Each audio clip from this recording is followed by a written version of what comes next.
சிறை விக்ரம் பிரபு, அக்ஷய் குமார் இன்னும் நிறைய பேர் நடிச்சிருக்காங்க. இந்த படத்தை டைரக்ட் பண்ணியிருக்கிறது சுரேஷ் ராஜகுமாரி. ஸ்டோரி வந்து டானாகாரன் தமிழ் பண்ணியிருந்தார். அவர் ஆல்ரெடி போலீஸ் டிபார்ட்மெண்ட்டில் கொஞ்ச நாள் ஒர்க் பண்ணதுனால அது சார்ந்த கதைகளை சிறந்த எடுக்கக்கூடிய ஒரு ஆளாகவும் இருந்திருக்காரு. இந்த படத்தை ப்ரொடியூஸ் பண்ணியிருக்கிறது செவன் ஸ்க்ரீன் ஸ்டுடியோஸ். ஸோ இந்த படம் ரிலீஸ் ஆகிறதுக்கு ஒரு நாள் முன்னாடியே எல்லாரும் ரிவ்யூ பண்ணியிருந்தாங்க. மேக்ஸிமம் பாசிட்டிவ் ரிவ்யூஸ் தான் இருந்தது.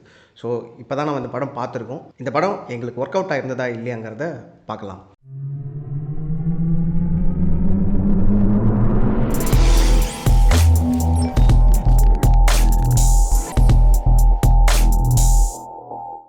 வேலூரில் ஆர்ம்டு ரிசர்வ்டு போலீஸில் ஒர்க் பண்ணுறாரு விக்ரம் பிரபு. அவர் தன்னோட ஹையர் அஃபிஷியல்ஸ் வீட்டுக்கு செக்யூரிட்டி வேலைக்கு போகிறது, அப்புறம் வந்து சிறை கைதிகளை விசாரணைக்காக நீதிமன்றங்களுக்கு அழைத்து போகிறதுக்கான ஜாப்ஸ் பண்ணிகிட்ருக்காரு. ஒரு சிறை கைதியை வேலூர்லேருந்து சிவகங்கைக்கு அழைச்சிட்டு போனோம். அந்த பயணத்தில் அந்த சிறை கைதி தப்பிக்க முயற்சி பண்ணுறாரு. அவர் தப்பிச்சாரா? அவர் தப்பிக்கிறதுக்கான மோட்டிவ் என்ன? விக்ரம் பிரபு அவரோட இருந்த போலீஸ் ஆஃபீஸரோட லைஃப் என்னாச்சு? இதெல்லாம் சொல்கிறது தான் இந்த படம்னு சொல்லலாம். ஜுடிஷியல் சிஸ்டமும் போலீஸும் குற்றவாளியை எப்படி பார்க்குறாங்க, சமூகத்தை எப்படி பார்க்குறாங்க அப்படிங்கிறதும், ஒரு சிறை கைதி சிஸ்டமை எப்படி பார்க்குறான், சட்டத்தை எப்படி பார்க்குறான், சுற்றி இருக்கக்கூடிய சமூகத்தை எப்படி பார்க்குறான் அப்படிங்கிற இந்த 2 பாயிண்ட் ஆஃப் வியூ சொல்கிறது தான் இந்த சிறை. இந்த படம் நடக்கிற காலகட்டம் அப்படிங்கிறது வந்து இந்த 2002, 2003 அப்படிங்கிற பீரியடில் வந்து சொல்லப்படுது. அதுக்கு முக்கிய காரணம் அப்படின்னு நான் நினைக்கிறது என்ன அப்படின்னா வந்து இந்த சிசிடிவி கேமராலாம் இல்லாமல் பார்த்துக்கணும், ஒரு டிரான்ஸ்போர்ட்டேஷன் மோடை வந்து டஃப் ஆக்கணும் அப்படிங்கிற செட்டப்காகவே இதை பண்ணியிருக்காங்களோ அப்படின்னு ஒரு எண்ணம் ஒன்று வருது. இந்த படத்தில் முக்கியமாக பாராட்டப்படக்கூடியது இந்த போலீஸோட வாழ்க்கை இருக்குது இல்லையா, இந்த ஏஆர் போலீஸ்ன்னு சொல்லுவோம். அவங்களோட வாழ்க்கை எப்படி இருக்குது, அதோட சிஸ்டம் எப்படி ஃபங்க்ஷன் ஆகுது, ஒரு கைதியை சிறையிலேருந்து அழைச்சிட்டு போகும்போது அவங்க என்ன மாதிரியான ப்ரொசீஜர்ஸ் பண்ணுறாங்க, கோர்ட்டில் ப்ரொடியூஸ் பண்ணும்போது என்ன மாதிரியான சிக்கல்கள் வருது, ஒரு கைதி தப்பிச்சிட்டா அவங்களோட வாழ்க்கை என்ன, ஒருவேளை இவங்களால் அந்த கைதிக்கு ஏதாவது ஆயிடுச்சுன்னா இவங்களுக்கு என்ன மாதிரியான பனிஷ்மெண்ட்ஸ் கிடைக்கும் அப்படிங்கிற டீட்டெயிலிங் பண்ணதுங்கிறது வந்து ரொம்பவே உண்மைக்கு நெருக்கமாக இருந்தது அப்படின்னு சொல்லலாம். இந்த படத்தில் ப்ரொட்டகனிஸ்ட் கேரக்டரான விக்ரம் பிரபு கேரக்டரோட ஆர்க் வந்து ரொம்ப நல்லா எழுதப்பட்டிருந்தது. ஏன்னா அவர் தன்னோட ஹையர் அஃபீஷியலை எதிர்த்து பேசுகிறார். இப்போ போலீஸ் சிஸ்டம் எடுத்துப்போமே, அதில் ஹையர் அஃபீஷியல்ஸ் என்ன சொன்னாலும் அவங்களுக்கு சபார்டினேட்ஸாக இருக்கவங்க அதை கேட்டு நடக்கணும். அந்த ஒபீடியன்ஸ் இருக்கு இல்லையா, அதுதான் ஃபஸ்ட்டு ரூல் அப்படின்னே சொல்லலாம். அதை ஒருத்தர் பிரேக் பண்ணணும் அப்படின்னா அவருக்கு அந்த கன்விக்ஷன் இருக்கணும், தான் செஞ்சது சரி அப்படின்னும், தன்னோட நேர்மை மேலே அவருக்கு துளி கூட சந்தேகம் இல்லாமல் இருக்கணும் அப்படின்னு சொல்லலாம். விக்ரம் பிரபு ஒரு என்கவுண்டர் ஒன்று பண்ணிடுறாரு. ஏன் அதை என்கவுண்டர் பண்ணுறாரு, ஹையர் அஃபிஷியல்ஸ் உட்காந்து அவ்வளோ கேள்வி கேட்கும் போதும் அதை ஏன் ஜஸ்டிஃபை பண்ணுறாரு அப்படிங்கக்கூடிய இடமா இருக்கட்டும். ஏன்னா எதிர்க்கு இருக்கக்கூடிய ஒரு ஆஃபீஸர் அடுத்து ஒரு கையெழுத்தில் வந்து தன்னோட ஒட்டுமொத்த போலீஸ் கேரியரே முடிக்க முடியுங்கும் போது அதை பேச வேண்டிய கன்விக்ஷன் அவருக்கு இருக்கு இல்லையா. அதுக்கு அடுத்தபடியாக தனக்கு கீழே வேலை பார்க்கக்கூடிய ஒரு கான்ஸ்டபிளுக்கான லீவை வாங்கி தர்றதுக்காக தன்னோட ஹையர் அஃபிஷியல்கிட்ட போய் சண்டை போடுறது இப்படிங்கக்கூடிய காட்சி சொல்லலாம். இன்னொன்று, இந்த கேரக்டரோட பீக் எது அப்படின்னா, கான்ஸ்டிடியூஷன் சாதாரண ஒரு கான்ஸ்டபிளுக்கு கூட வந்து சில அதிகாரங்களை வழங்கியிருக்கு. அந்த அதிகாரத்தை சட்டத்துக்கு உட்பட்டு பயன்படுத்தி சாமானிய மக்களுக்கு நம்மால் என்ற ஒரு உதவியை பண்ணணும் அப்படின்னு சொல்லக்கூடிய இடம், எக்ஸ்பிளைன் பண்ணக்கூடிய இடம். ஏன்னா படம் ஃபுல்லாகவே அந்த கேரக்டர் அதை செஞ்சுக்கிட்டே இருக்குது அப்படின்னு பார்க்கலாம். ஸோ அந்த வகையில் இந்த கேரக்டரோட வடிவமைப்பு வந்து பர்ஃபெக்டாக இருந்தது. படத்தில் இன்னொரு இன்ட்ரெஸ்டிங்கான கேரக்டர் இந்த ஹீரோயினோட தாய்மாமா வருவார்.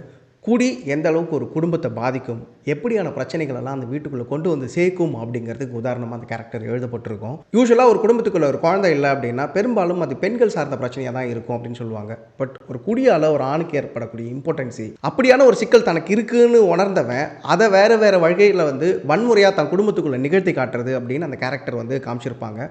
விக்ரம் பிரபு கேரக்டருக்கு அப்புறமா ஓரளவுக்கு கம்மியான டைம் ஸ்பேஸில் வந்தால் கூட அந்த கேரக்டர் வந்து நல்லா எழுதப்பட்டிருந்தது அப்படின்னு சொல்லலாம். இந்த அக்ஷய் குமார் கேரக்டர் வந்து தன்னோட லவரை பார்க்கறதுக்காக அவர் வீட்டுக்கு பின்னாடி போய் வெயிட் பண்ணிட்டு இருக்கும்போது அந்த ஹீரோயினோட தாய்மாமா வந்து வீட்டில் குடிச்சிட்டு வந்து பிரச்சனை பண்ணிட்டு இருக்கிற மாதிரி ஒரு காட்சி இருக்கும். அந்த காட்சி கொஞ்சம் கொஞ்சமாக எலிவேட் ஆகிட்டே இருக்கும். ஒரு கட்டத்தில் அக்ஷய்குமார் அந்த சண்டைக்குள்ளார போக அது தொடர்ந்து ஒரு ட்ராமாவாக கிரியேட் ஆகும். அதுக்கப்புறம் தான் ஒட்டுமொத்த படத்தோட கான்ஃப்ளிக்ட்டுமே ஓப்பன் ஆகுன்னு சொல்லலாம். அந்த சீன் ஸ்டேஜ் பண்ணப்பட்ட விதம் வந்து ரொம்பவே நல்லா இருந்தது. இந்த படத்தோட முதல் பாதி ரொம்பவே கிரிப்பிங்காக இருந்தது. அதுக்கு காரணம் என்ன அப்படின்னா, போலீஸ் அவங்களோட வேலை எப்படி இருக்குது, அவங்க வாழ்க்கை எப்படி இருக்குது அப்படின்னு காமிச்சதாக இருக்கட்டும். அடுத்ததாக ஒரு கைதியை அவங்க நீண்ட தொலைவு கூட்டிகிட்டு போகும்போது அவங்களுக்கு என்ன மாதிரியான சவால்கள் இருக்குது, சிக்கல்கள் இருக்குது, ஒரு கைதி தப்பிச்சிருவானா, தப்பிச்சா இவங்களுக்கு என்ன மாதிரி ஆகும், அந்த பதற்றத்தை நமக்குள்ளார கொண்டு வர வகையில் இந்த படம் வந்து முதல் பாதி ரொம்பவே நல்லா இருந்தது அப்படின்னு சொல்லலாம். ஆனால் என்னென்னா, இந்த படம் 2ஆம் பாதியில் அப்படியே வந்து வேறு ஒரு எமோஷனுக்குள்ளே ட்ராவல் ஆகிடுது. போலீஸே இல்லாமல் ஒரு பர்டிகுலர் கேரக்டரோட எமோஷன், அவனோட லவ், அவன் சந்தித்த சிக்கல்கள் என்ன, சட்டம் அவனை எப்படியெல்லாம் மாற்றி வச்சிருக்கு அப்படின்னு சொல்ல போயிடுது இந்த கதை.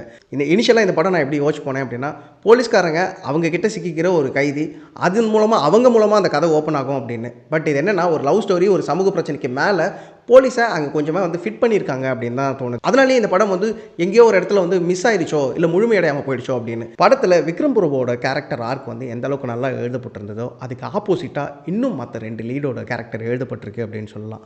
இப்போ இந்த செகண்ட் லீடாக வரக்கூடிய அந்த அக்ஷய்குமார், அவரோட பேராக வரக்கூடிய அந்த பொண்ணு, இவங்க 2 பேருமே வந்து அந்த கதைக்கு சரியாக ஜஸ்டிஃபை பண்ணல. பிகாஸ் அவங்க ஆக்டிங் வந்து கொஞ்சம் அமெச்சூராக இருந்தது அப்படின்னு சொல்லலாம். அதே மாதிரி அவங்களோட ஆக்சென்ட் இருக்கு இல்லையா, அந்த டைலாக் டெலிவரிக்கான ஆக்சென்ட் அதுவுமே கொஞ்சம் எலிட் தன்மையோடு இருந்துச்சோ அப்படிங்கிற ஒரு உணர்வு ஏற்படுத்துச்சு. ஒரு ராங் காஸ்டிங் அப்படின்னு கூட சொல்லலாம். அதே மாதிரி இந்த காதல் கதையுமே சரியாக எழுதப்படலை. ஏன்னா படத்துக்குள்ளார போலீஸோட வாழ்க்கை எப்படி இருக்குங்கிறத இம்பேக்ட்ஃபுல்லாக சொன்னவங்க இந்த காதல் கதை இதுதான் இந்த படத்தோட கோர் எமோஷனாகவும் இருக்குது அப்படின்னும் போது அது நமக்கு ஒரு பெரும் தாக்கத்தை ஏற்படுத்தணும். ஆனால் அது ரொம்ப ஃப்ளாட்டாக இருக்கிறதுனால அந்த உணர்வு வந்து கடத்தப்படாததுனால அவங்க மேலே நமக்கு வரக்கூடிய சிம்பத்தி வந்து சரியாக வரல, கொஞ்சம் வலிந்து திணிச்ச மாதிரி இருந்தது அப்படின்னு சொல்லலாம். இன்னொன்று, படத்தில் ரொம்ப முக்கியமான ஒரு கட்டத்தில் வரக்கூடிய ஒரு காட்சி ஒன்று இருக்குது. கோர்ட்டில் இந்த கைதியும் அவனோட காதலியும் ஜட்ஜை கன்வின்ஸ் பண்ணுற மாதிரியான ஒரு காட்சி. அவனுக்கு வந்து ட்ரைனிங் கொடுப்பாங்க இந்த 3 போலீஸும் சேர்ந்து அவன் எப்படி போய் ஜட்ஜை கன்வின்ஸ் பண்ணுறதுக்கு பேசணும் அப்படின்றதுக்காக அப்படியே எலிவேட் பண்ணிகிட்டே இருப்பாங்க. ஆனால் இப்படி எலிவேட் பண்ணப்பட்ட காட்சி நமக்கு பார்க்கும்போது இவங்க 2 பேரோட ஆக்டிங்கும் ரொம்ப அமெச்சூராக இருந்ததோ அப்படின்னு இந்த ஒரு காட்சியை வச்சு தான் இவங்களோட ஆக்டிங் ஸ்கோப்பை கொண்டு வரணும்னு அவங்க பிளான் பண்ணியிருக்காங்க அப்படின்னு நமக்கு புரியுது. ஆனால் அது சரியாக வராதனால தான் அவனுக்கு நடந்த இன்சிடென்ட்ஸ் எல்லாமே ஃப்ளாஷ்கட் போயிட்டு வரதா இருக்கட்டும், இதெல்லாமே என்ன பண்ணியிருக்காங்க அப்படின்னா இவங்களோட ஆக்டிங்குள்ளே இருக்கக்கூடிய குறைகளை மறைக்கிறதுக்காக பண்ணியிருக்காங்க அப்படிங்கிறது நமக்கு எவிடென்ட்டாகவே தெரியுது. படத்தில் கம்யூனல் ஆங்கிள் ஒன்று பேசப்படுது. இம்மாதிரியான விஷயங்கள் கண்டிப்பாக பேசப்படணும், விவாதிக்கப்படணும். ஆனால் இந்த பர்டிகுலர் படத்தில் அது கொஞ்சம் ஆர்டிஃபிஷியலாக ஒட்ட வச்ச மாதிரி இருந்தது. நிறைய இடங்களில் அது டைலாகாக மட்டுமே கடந்து போயிடுச்சோ அப்படின்னு தோணுது. ஓவராலாக இந்த படம் எப்படி இருந்துச்சு அப்படின்னா, நல்ல பொட்டன்ஷியல் இருக்கக்கூடிய ஒரு பிளாட், அதில் ஒரு ஹாஃபே வரைக்கும் சரியாக பண்ணியிருக்காங்க. அதுக்கப்புறம் அவங்க கொஞ்சம் தடுமாறிட்டாங்களோ அப்படிங்கக்கூடிய உணர்வு தான் இந்த படம் ஏற்படுத்துது. ஸோ இது எல்லாமே எங்களோட பாயிண்ட் ஆஃப் வியூ தான். உங்களுக்கு இந்த படம் பிடிச்சிருந்ததா பிடிக்கலையா அப்படிங்கிறத கமெண்ட்டில் சொல்லுங்கள். மற்றும் ஒரு வீடியோவில் உங்களை சந்திக்கிறோம். நன்றி.